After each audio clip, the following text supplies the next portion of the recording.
Sorry, I didn't respond for a week. I was in class and then I fell asleep. Essa história aconteceu e ela é mais recente, ela não é tão antiga. Bom, eu fui criada pelos meus avós. Minha mãe, ela separou do meu pai e eu nem tive contato com ela. Já o meu pai, eu tinha contato às vezes, uma vez no mês, sei lá. Mas eu fui criada pelos meus avós. O fato é que minha avó e meu avô brigavam muito e acabaram se separando. Meu avô foi embora e ficou só eu e minha avó. Minha avó, ela sempre teve um espírito muito jovial e ela queria aproveitar a vida dela. Começou a namorar com um e com o outro para poder aproveitar a vida e correr atrás do tempo em que ela passou se dedicando a ficar fazendo tudo pelo meu avô.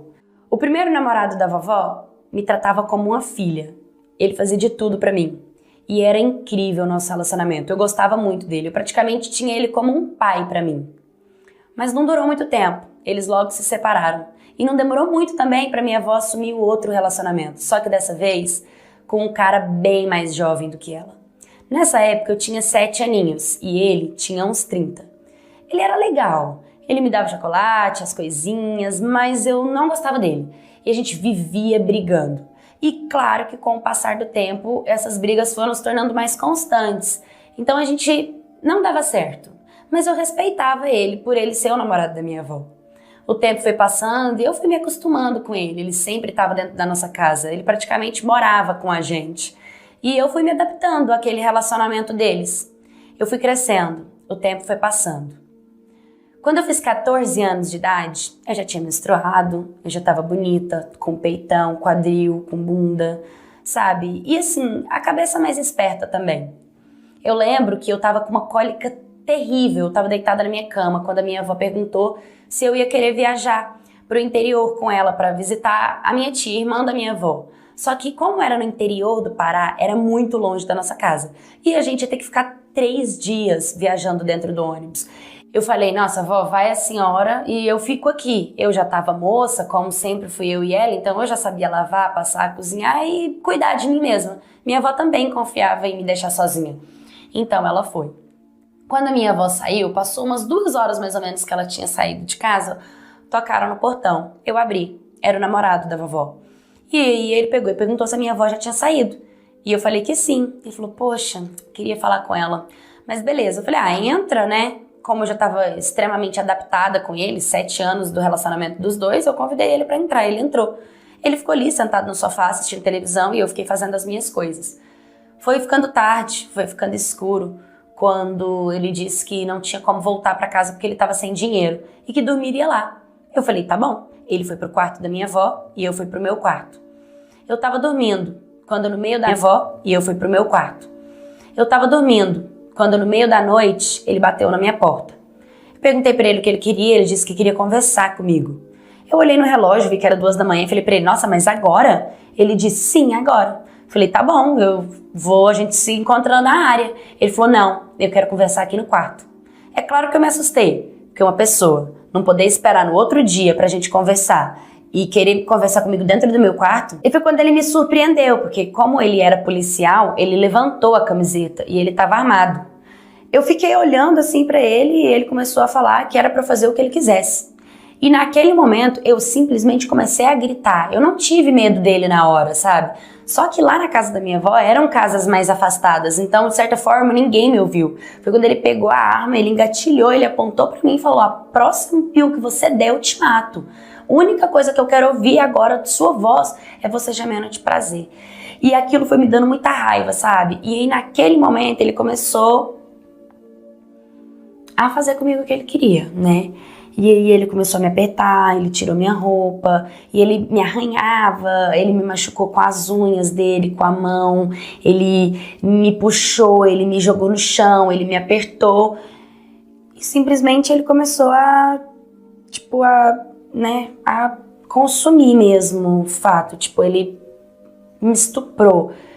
E ele começou, e eu chorava, e ele com a arma na minha cabeça, e ele falando um monte de nojeira pra mim, me apertando, e ele me machucou muito.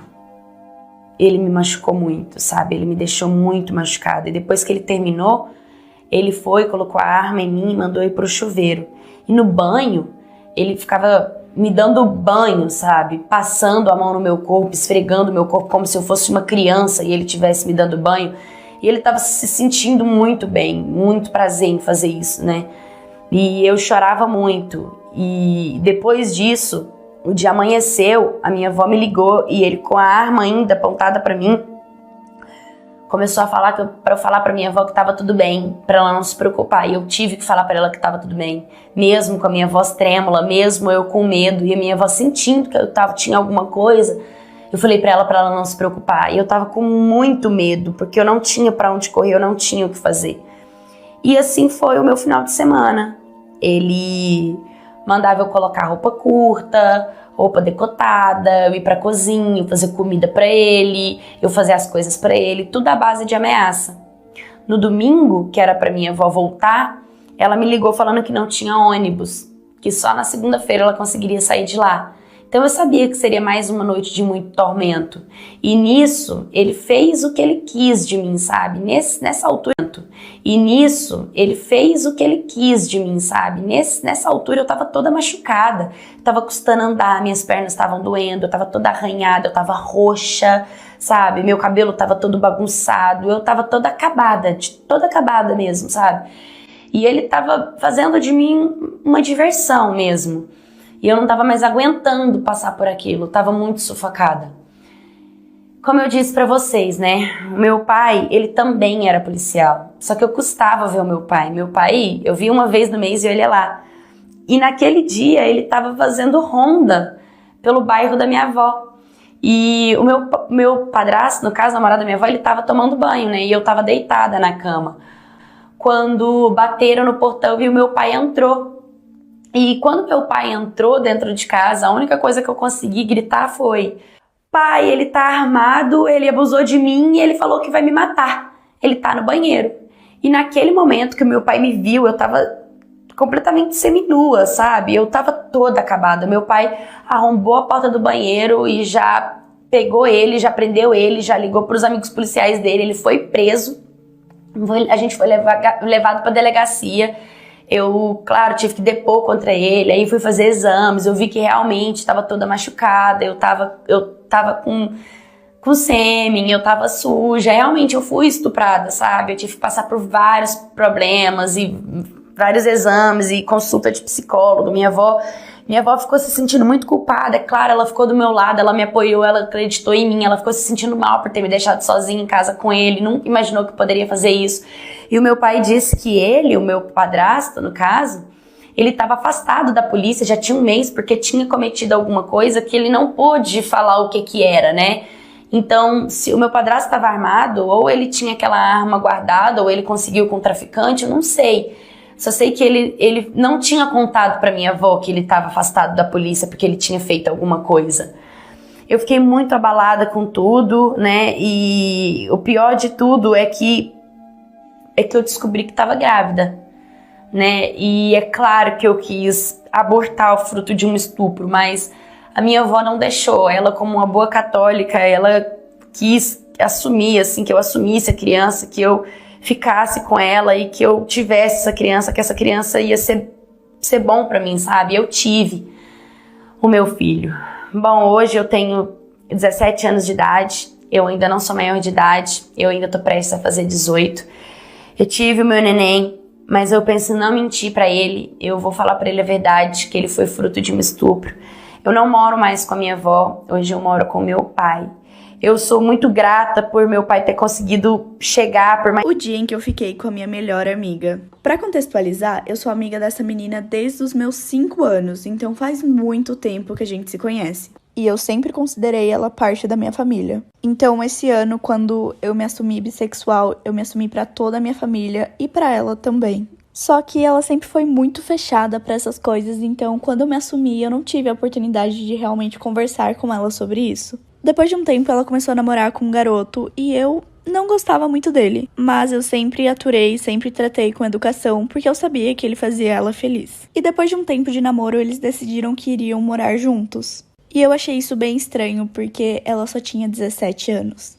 Mas enfim, como eu já disse, ela era bem próxima da minha família, então no aniversário do meu tio, ela foi convidada. Só que Nessa festa, ela chegou sozinha, sem o namorado. A festa tava muito boa, eu tava me divertindo horrores com ela e a gente começou a beber. Já posta parte 2 de quando eu fiquei com a minha melhor amiga. A gente tava se divertindo muito na festa e começamos a beber. Depois de um tempo, as duas já estavam um pouco bêbadas e foi aí que ela começou a me puxar. Ela pegou a minha mão e começou a me puxar para a despensa que tinha nesse lugar. E eu sei lá, imaginei que ela queria ir ao banheiro ou pegar mais bebida ou algo assim e tava me levando junto. Assim que a gente chegou na despensa, ela me puxou e tentou me dar um beijo. De primeira eu fiquei mega assustada porque eu nunca imaginei que ela queria isso. E então a gente ficou ali. Assim que a gente saiu de lá, ela me falou pra nunca mais conversarmos sobre o que tinha acontecido e que tinha sido apenas uma recaída. Hoje em dia ela ainda mora com um namorado e ele nem sonha que isso um dia aconteceu. E depois disso tudo, eu preferi me afastar pra não me machucar, porque eu percebi que eu tinha uma queda por ela. E essa foi a história de uma seguidora. Se você quiser que eu conte a sua aqui, é só me mandar lá no app vizinho. História do dia em que eu fiz aquilo com a minha prima. Bom, eu e essa minha prima éramos muito próximas, ao ponto de fazer tudo juntas. A gente tinha a mesma idade, então a gente gostava das mesmas coisas. E eu sempre dormia na casa dela. Até que um dia ela me propôs uma brincadeira que a gente nunca tinha brincado. E essa brincadeira era fazer aquilo. E eu, como era muito inocente, eu aceitei. E sempre quando eu ia na casa dela, a gente fazia aquilo. Até que um dia eu disse pra ela que eu não queria mais fazer aquilo porque eu não tava me sentindo confortável mais. Então eu chamei ela pra conversar dentro do carro do pai dela. Eu escolhi conversarmos lá porque era o único lugar que a gente podia ficar realmente sozinhas. Enquanto a gente tava conversando, ela me forçou a fazer aquilo com ela. Eu já não tava mais aguentando a minha prima me forçar a fazer isso. Foi então que eu acabei desabafando pra uma amiga e contei tudo pra ela. Só que essa amiga acabou contando pra minha mãe. Foi aí... Esse é o motivo pelo qual eu me odeio muito por ser lesada. Gente, eu tive que ficar internada e fazer cirurgia pra não ficar cega, porque eu derrubei cola de cílios dentro do meu olho. Pra vocês entenderem, eu não sabia nada de maquiagem. A única coisa que eu fazia era passar um rímel e um corretivo, e era isso. E quando tudo isso aconteceu, foi no dia do casamento da minha prima. Eu tava na cabeça que eu precisava ir muito bonita e muito bem maquiada. Mas eu tava sem grana pra pagar maquiador, então eu falei, não, vou ver tutoriais e vou eu mesma fazer em mim. E nesse casamento, ia o cara que eu era apaixonada, então eu realmente precisava estar muito gata. Tava tudo indo muito bem, eu consegui fazer a pele, consegui fazer o olho, e aí chegou a hora dos cílios postiço. A história já tá completa lá no meu Insta, então corre ver e eu já posto a parte 2 aqui. O dia em que eu descobri que a minha vizinha era a minha mãe. Pra vocês entenderem todo o contexto, eu fui criada por um casal, pelo meu pai e pela, até então, minha mãe. Porque eu sempre achei que eu era filha dela e que eu tinha realmente nascido dela. Mas enfim, assim que eu fiz 13 anos, uma mulher se mudou para casa do lado da minha. E desde o primeiro dia que ela se mudou, ela sempre puxava assunto comigo. Então, depois de alguns meses, eu comecei a ter uma amizade com ela, mesmo ela tendo 35 anos e eu 13. Ela realmente queria cuidar de mim, ela sempre me perguntava sobre tudo, era muito carinhosa comigo e sempre que tava calor ela me chamava pra nadar na casa dela. Até que um dia ela me convidou pra dormir na casa dela. A gente começou a assistir uns filmes e começamos a conversar. E aí eu perguntei pra ela se ela não tinha vontade de ter filhos. E eu nem imaginava, já posto a parte 2. Parte 2 de quando eu descobri que a minha vizinha era a minha mãe. Assim que eu toquei no assunto sobre ter filhos, ela ficou meio estranha. Ela falou que esse era um assunto delicado e que ela não queria conversar sobre isso. E eu deixei pra lá, nem liguei. No outro dia, ela me levou pro shopping e me deu várias roupas. E então, depois de passar o dia inteiro com ela, eu voltei pra casa. Assim que eu cheguei na minha casa, o meu pai estava sentado me esperando. Ele falou que precisava falar comigo e que não aguentava guardar esse segredo mais. Ele me contou que há 13 anos atrás ele se envolveu com uma mulher e engravidou ela, mas que assim que o bebê nasceu, ela falou que não conseguiria criar um filho. E sim, esse bebê era eu. Então todo esse carinho que a minha vizinha tinha por mim era porque ela era minha mãe. De primeira eu fiquei muito em choque, mas hoje eu sou muito feliz com todos os 3. Gente, lembrando que a história não é minha, e se você quiser que eu conte a sua história aqui, me manda lá na DM do Insta. História de quando eu fui obrigada a ter um caso com o motorista do meu pai, que não era 10 nem 20, mas 40 anos mais velho que eu.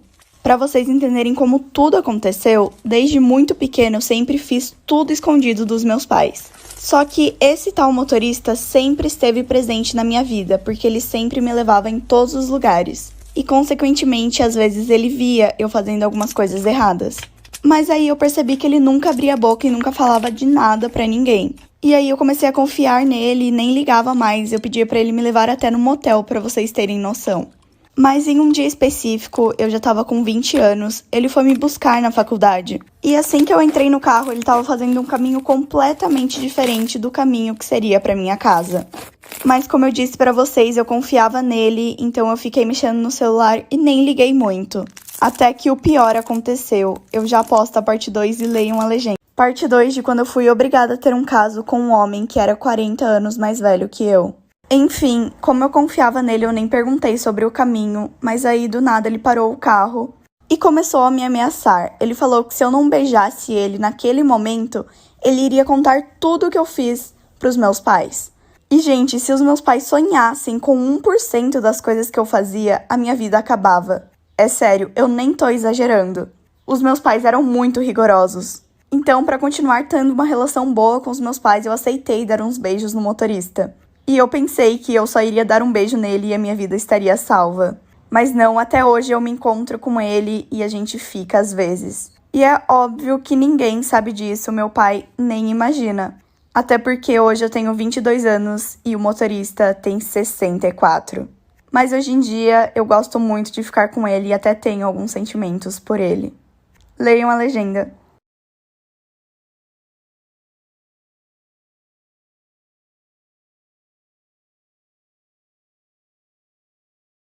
O dia em que eu descobri que eu era filha de um milionário.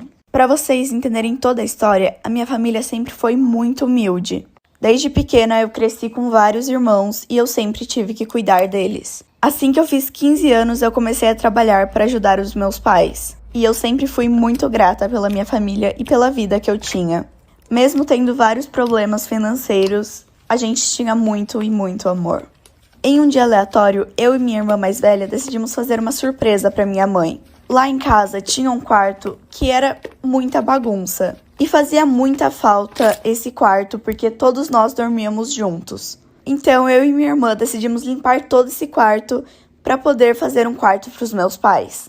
A gente começou a tirar as caixas que tinha lá dentro, começamos a arrumar, mas logo bateu a curiosidade de ver o que tinha dentro dessas caixas. Então eu e minha irmã abrimos. Já posta a parte 2 e leiam a legenda. Parte 2 de quando eu descobri que eu era filha de um milionário.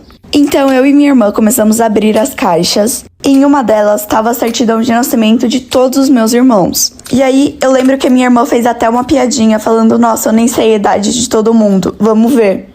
A gente começou a ver um por um para ver a data de nascimento. E quando chegou no meu, a gente viu que o nome do meu pai não estava lá. Eu achei muito estranho, mas achei que era erro do cartório, enfim. A gente terminou de limpar todo o quarto, fizemos a surpresa para eles. E uns dias depois eu sentei para perguntar para minha mãe o que tinha acontecido. Assim que eu sentei para conversar com ela e comecei a falar, ela começou a ficar muito nervosa. E aí ela me contou que eu era filha de traição. Quando ela engravidou de mim, Assim que eu sentei para conversar com ela e comecei a falar, ela começou a ficar muito nervosa. E aí ela me contou que eu era filha de traição. Quando ela engravidou de mim, ela trabalhava numa empresa e ela acabou dormindo com o chefe dela. Mas ela já era casada com o cara que eu achava que era meu pai. Então ninguém nunca soube de nada. Eu fui atrás para saber quem era meu pai biológico e acabei ganhando. O dia em que eu descobri que a minha mãe e o meu tio tiveram um filho juntos. Para contextualizar e vocês entenderem toda a história, a minha mãe tem 7 irmãos. Tem uns que eu conheço bem e tem outros que eu quase nunca vejo. E um desses irmãos que eu não convivo muito tem um filho que é especial. E como eu nem converso, nem vejo eles, eu nunca tive a curiosidade de saber quem era a mãe desse meu primo. Até que um dia eu e minha irmã estávamos conversando sobre a nossa família, sobre todos eles e sobre o fato da gente não conviver com muitos dos nossos tios. Até que a gente percebeu que a gente não sabia quem era a mãe desse primo especial. E é óbvio, nós duas estávamos mega no tédio e decidimos tentar descobrir quem era. Até porque esse meu tio nunca foi casado. É só ele e meu primo. Procuramos em todas as redes sociais e não achamos nada. Então decidimos ir perguntar pra nossa avó. Gente, tô selecionando seguidoras lá do outro aplicativo pra mandar umas maquiagens. Parte 2 de quando eu descobri que a minha mãe e meu tio tiveram um filho juntos. Então, como a gente tava mega curiosa pra descobrir quem era a mãe, a gente foi até a nossa avó pra perguntar. E pra vocês saberem, a nossa avó é a maior fofoqueira, juro, ela é muito fofoqueira mesmo. Então a gente tinha certeza que ela saberia quem era a mãe dele. A gente começou a conversar com ela sobre toda a família até chegarmos no assunto que a gente estava interessada. A gente perguntou e a cara dela foi assim, eu nem sei descrever, ela ficou assustada, sem saber o que falar. Mas depois da gente ficar implorando pra ela contar, ela acabou contando.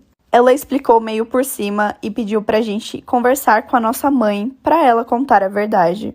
A gente chegou em casa, fomos direto conversar com ela e ela só sabia chorar e falou que foi o maior erro da vida dela. E que até então ninguém sabia que o filho era dela com o próprio irmão. E se você quiser que eu conte a sua história aqui, é só me mandar. O dia em que eu fiz a diretora da minha escola ser demitida. Para contextualizar e vocês entenderem toda a história, a diretora da minha escola era um saco. Ela era muito rígida, ela sempre implicava com todo mundo. Para vocês entenderem o nível de implicância que ela tinha, um dia ela chamou os pais de um amigo meu para ter uma reunião, conversar, enfim. E ele achou que seria sobre assuntos da escola. Ele nem se preocupou porque ele tinha boas notas, ele era um aluno bom. Mas ela chamou eles para conversar e contar que esse meu amigo estava fumando. E detalhe, era fora da escola, não tinha nada a ver com ela e nem com a escola. E aí ninguém entendeu e todo mundo estava tentando descobrir como ela sabia dessas coisas. Até que ela se implicou comigo. Já posta a parte 2. Continuação de quando eu fiz a diretora da minha escola ser demitida. E foi a vez dela se implicar comigo. Em um dia, ela chamou os meus pais para ir conversar e começou a falar que eu era, digamos que louca. Contou sobre os rolês que eu ia, sobre tudo que eu fazia. E aí, todo mundo ficou chocado, porque não teria como ela saber dessas coisas. Até que em um dia específico, eu fui pra escola com um chupão. Gente, eu tinha coberto de todas as formas possíveis, mas ela acabou vendo. Ela ligou pro meu pai e fez o maior auê por conta disso. Então, na hora da saída, a irmã mais velha da minha amiga levou um Babyliss. Eu fui correndo pro banheiro, me queimei bem em cima do chupão. E quando meu pai chegou, ele tava muito bravo. E eu mostrei que era uma queimadura. Falei que tinha sido com um Babyliss e ele acreditou. E foi assim que eu e os meus amigos nos juntamos para falar com o dono da escola e para falar de todas as mentiras que ela inventava sobre nós. O dia em que eu fui pra praia com um cara que eu tava afim e passei a maior vergonha da minha vida. Eu sempre tive uma queda muito grande por um menino mais velho. Aquela paixão que era de criança e eu fui crescendo e continuava apaixonada por ele. Mas ele nem fazia ideia. Resumindo, eu tive um glow up, fiquei bonita e ele começou a me notar. E um detalhe, a gente tinha muitos amigos em comum. Então, em um dia específico, todos eles iam pra praia e esse cara acabou me chamando. Eu fiquei tão ansiosa, escolhi minha roupa, nossa, eu precisava estar muito gata. Porque eu real achei que aquele dia ia ser o dia. Tava tudo indo muito bem até que eu decidi entrar no mar. Quando eu tava saindo, eu tentei dar uma de gostosona e fiquei olhando fixamente pra ele. E eu percebi que ele não parava de olhar pra direção dos meus peitos. Mas eu achei que era só ele demonstrando que ele também tava afim. Quando eu cheguei mais perto, eu percebi que ele tava muito assustado. E foi aí que quando ele olhou pros meus peitos de novo, eu também olhei e percebi que eu estava sem o meu biquíni. História de quando eu fiz todos os garotos da minha escola se apaixonarem pelo meu fake. Pra vocês entenderem toda a história, eu e minha melhor amiga decidimos criar esse fake pra testar o cara que ela tava ficando, pra ver se realmente ele era fiel a ela. Então a gente criou uma conta, achamos uma foto de uma menina bonita e começamos a postar. De começo, o cara que a minha amiga tava ficando nem deu bola, mas depois de um tempo ele começou a querer encontrar esse nosso fake. A gente inventou uma desculpa e paramos de responder ele pelo fake. Depois de um tempo, minha amiga inventou uma desculpa e terminou com ele. Mas ela esperou o tempo suficiente pra ele não descobrir que o fake era nosso. E foi aí que ela teve a ideia de continuarmos com o fake e mandarmos mensagem para todos os garotos da escola. Depois de um tempo, todo mundo só falava dessa tal menina, que no caso era nossa conta fake. Todas as garotas da nossa sala só falavam mal dessa tal menina, porque nessa brincadeirinha a gente acabou destruindo alguns relacionamentos. Mas foi aí que descobriram Já Posta Parte 2. Parte 2 de quando eu fiz todo mundo se apaixonar pelo meu perfil fake. Todos os garotos estavam caindo perfeitamente, e toda vez que era pra marcar algum encontro, ou a gente não aparecia no local, ou a gente dava uma desculpa. E eu nem sei como, mas todo mundo caía. Até que, em um certo dia, eu e minha amiga tivemos uma briguinha super boba e ela ficou chateada comigo. Mas como era bobeira, eu não dei bola e fui dormir. No outro dia, quando eu acordei, tinha muita mensagem no meu celular. E todo mundo tinha descoberto que a conta era minha. O que eu achei muita sacanagem, porque ela me entregou e fingiu que a conta nunca foi dela. Sendo que quem teve toda essa ideia tinha sido ela. Mas enfim, ninguém mais olhava na minha cara. Eu não saía com ninguém da escola, eu tava bem isolada mesmo. Chegou ao ponto de que meus pais precisavam me obrigar a ir pra escola, porque eu só era muito, muito zoada por lá. E essa minha amiga nunca assumiu que ela também estava com a conta. Depois de um tempo, meus pais decidiram me tirar daquela escola porque eu realmente estava sofrendo sozinha. Essa é a história de quando a síndica do meu prédio inventou pra todo mundo que eu tinha a envenenado. E ainda me expulsou do prédio. Tudo isso aconteceu quando eu e minha irmã estávamos sozinhas em casa. E como a gente não sabia cozinhar, a gente decidiu pedir alguma coisa pra comer. Eu entrei no banho e a minha irmã decidiu o que a gente ia comer e pediu. Então eu saí do banho e ela entrou e eu fiquei ali esperando. Até que tocou o interfone do meu apartamento e tinha chego a nossa pizza. Porque até então eu não sabia o que ela tinha pedido pra gente comer. Eu desci, peguei a pizza e comecei a comer ali sozinha. E quando a minha irmã saiu do banho, ela me perguntou que pizza era aquela, já que ela tinha pedido coisas do McDonald's pra gente. Pegamos a nota fiscal da pizza e percebemos que tinha sido entregue no apartamento errado, que na verdade era no apartamento da síndica. A gente pegou o valor da pizza, levou o dinheiro pra ela e pediu 1000 desculpas. Mas ela começou a ser super grossa com a gente. E no outro dia ela ligou pros nossos pais, falando que a gente tinha envenenado a pizza e dado pra ela, o que não fazia sentido nenhum. E depois de um tempo ela expulsou minha família de... Entrei no estoque da fábrica que eu trabalho e quando eu fui sair eu estava trancada. Eu achei que eu tinha trancado a porta sem querer, só que não. Eu comecei a escutar uns gritos na fábrica. E aí uma amiga minha falou assim, Cacau, calma, fica aí dentro e não grita. Ah, claro, agora eu tô super calma. Eu fiquei lá dentro 40 minutos tentando sair e tentando entender o que tava acontecendo lá no processo produtivo da fábrica. De repente, todos os gritos pararam e ficou um silêncio. Inclusive, as máquinas de produção também pararam de funcionar. Aí eu falei, pronto, me esqueceram aqui dentro. E eu nem sei o que tá acontecendo. Nisso, o meu chefe abre a porta e fala, Cacau, o que você tá fazendo aí dentro? Ah, vim passear aqui. Eu falei isso. Falei, meu querido, me trancaram aqui dentro. Aí aquela amiga que falou pra eu ficar calma e quieta lá dentro apareceu pra contar o porquê que ela tinha me trancado lá dentro. Parte 2. Eu já contei aqui pra vocês que eu tenho pavor de barata, né? Eu entro em pânico quando eu vejo uma barata. E o setor de tinturaria foi fazer uma dedetização e acabou saindo muita barata pra todos os lados da fábrica. Foi por isso que a minha amiga me trancou dentro do estoque, pra eu não ver e não passar mal. Gente, é real, eu passo mal. O meu chefe falou que eles tiraram um saco de bicho de dentro da fábrica. E por que isso acontece? Essa fábrica que eu trabalho, ela é no meio do mato e é do lado de um rio. Por isso, tem que fazer muita dedetização, porque tem muito inseto. E como é uma fábrica de tecido, eles tingem o tecido com tinta e secam num ar bem quente. Então, em geral, a fábrica ela é bem quentinha. E inseto gosta de ambientes assim, né? Esses gritos que eu tava escutando na fábrica eram as outras meninas que trabalham lá que também detestam barata. Ai, gente, minha amiga é muito fofa, mas podia ter avisado.